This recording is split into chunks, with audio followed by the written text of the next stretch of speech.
Which book series do you think is the best-selling of all time? It's not some great novel, but rather the Bible.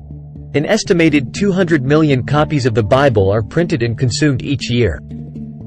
And this number is unlikely to ever decrease as people across generations continue to believe in God and practice their faith. The Bible of Christianity has been translated into more languages than any other book in human history. Within the Bible, there are many topics that modern science cannot explain, including the existence and impact of demons on our world. So, are demons real? To answer this question, let's explore what the Bible says about demons. In all religions existing in the world, each has their own definition of demons. Perhaps the concept of demons has existed since prehistoric times when humans were still in their early stages of development. From ancient times to the present day, humans have always wondered where we will go after we die. Some sort of definition of demons was created as a result. Demons refer to the souls of people who have died but have not yet been able to escape and are trapped in the mortal world alongside the living. People usually cannot see demons because they are invisible. Except in some special cases or for people who have the ability to communicate with the world other side. Demons are considered divine forces but are aligned with evil. They have an extremely ugly and terrifying appearance. They appear to punish the wicked but also harm the good at times. In some Eastern religions such as Buddhism and Hinduism, demons can transform into various creatures, including livestock, insects, and even humans. Humans with flesh and blood are not easily able to recognize demons and are easily deceived or harmed by them. This is the general concept of demons in the world's religions. So, what about the Bible of Christianity? How does it address this issue? First, we must understand what the Bible is and its origins. The Bible is a term used for holy texts, commonly used in religions originating from Abraham, such as Christianity and Judaism. The Christian Bible is divided into two types: the Old Testament and the New Testament. The Old Testament was written based on the books of Judaism and was widely disseminated before the birth of Jesus Christ. The New Testament was written after Jesus Christ began teaching, by his disciples and those who succeeded them. Most of the authors of the Old and New Testaments of the Bible are anonymous. They wrote these texts in different periods and locations. Christians consider the Bible to be the teachings of God. But modern scholars agree that the Bible is a product of human writing. It has been improved and revised over many centuries and was written by 40 authors over a period of nearly 1,500 years. From the 12th century BC to the 2nd century AD. The Catholic Church's Bible, there are currently 73 books, 46 in the Old Testament and 27 in the New Testament. Because it is a product of human writing, even the mysterious ideas in the Bible were created by humans. Therefore, when the Bible speaks of demons, it is also the result of human creation. The New Testament includes the Gospels, the Acts of the Apostles, and the Book of Revelation. In the Book of Revelation, demons are defined as follows. The great dragon was hurled down, that ancient serpent called the devil, or Satan, who leads the whole world astray.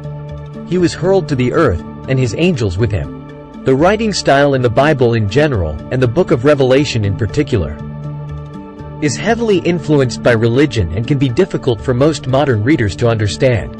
However, the definition of demons in the Bible can be summarized as follows. In the beginning, God created the world and angels to help him rule it. Angels were noble beings given great power and beauty by God. Among these angels was one named Lucifer, who was a beautiful and beloved angel.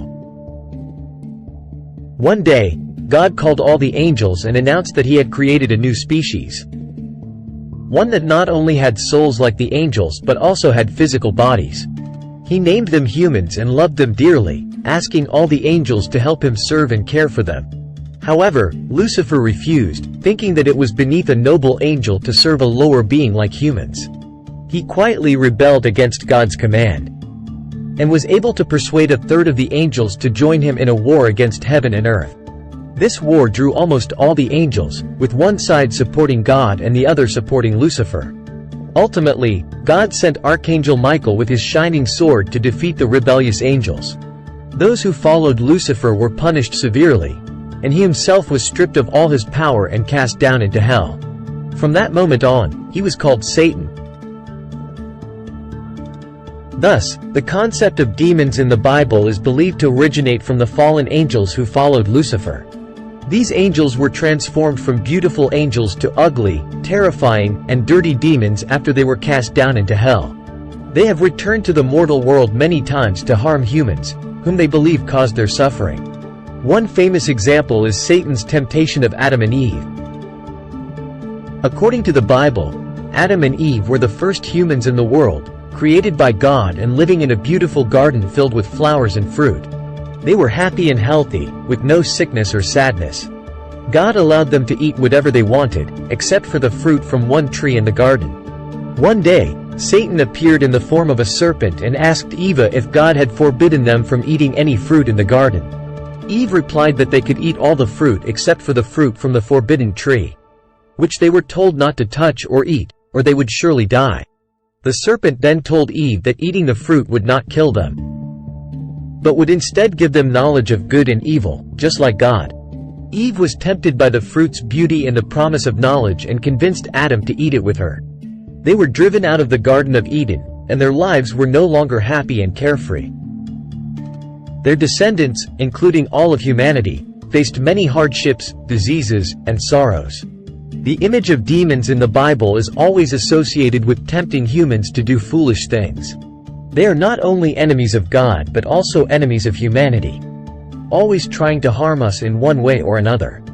Demons are very clever and cunning, always deceiving and tempting us to do wrong. Afterwards, they hide their sinful deeds, leaving humans to suffer the consequences and be punished by God. Even those who are close to God and deeply understand His teachings can become slaves to evil spirits. Judas, one of Jesus' 12 disciples, is a prime example of this. Judas was a patriotic Jew who wanted to lead a revolution to free his people from Roman rule. When he heard Jesus preaching about a revolution to free the Jewish people from suffering, he followed him. He thought Jesus was the one who would lead the revolution he had been waiting for. But Judas was disappointed because Jesus did not plan to overthrow the Roman rulers. He only wanted a revolution in people's souls, a battle against the evil within, not against those who ruled on thrones. Because of this difference in ideology, Judas gradually turned against Jesus. During the Last Supper with Jesus and the other disciples, Judas left early. He then went to the chief priests of the Romans to reveal Jesus' location. We all know what happened next. Jesus was arrested and nailed to the cross. There is much controversy surrounding Judas' betrayal of Jesus. Some believe that his own ego was so great that he was influenced by demons to do what he did. Most people today do not believe in demons, except for those who are devout believers. The Bible affirms the existence of demons, and the most effective way to ward off demons is through prayer and faith in God. By reading the words of God in the Bible, we can be instantly healed, and demons cannot harm us anymore. Christianity teaches that by living a holy and virtuous life and through prayer, humans can completely escape the grip of evil spirits. What do you think about the reality of demons according to the Bible? Please leave a comment and let us know. Goodbye and see you again.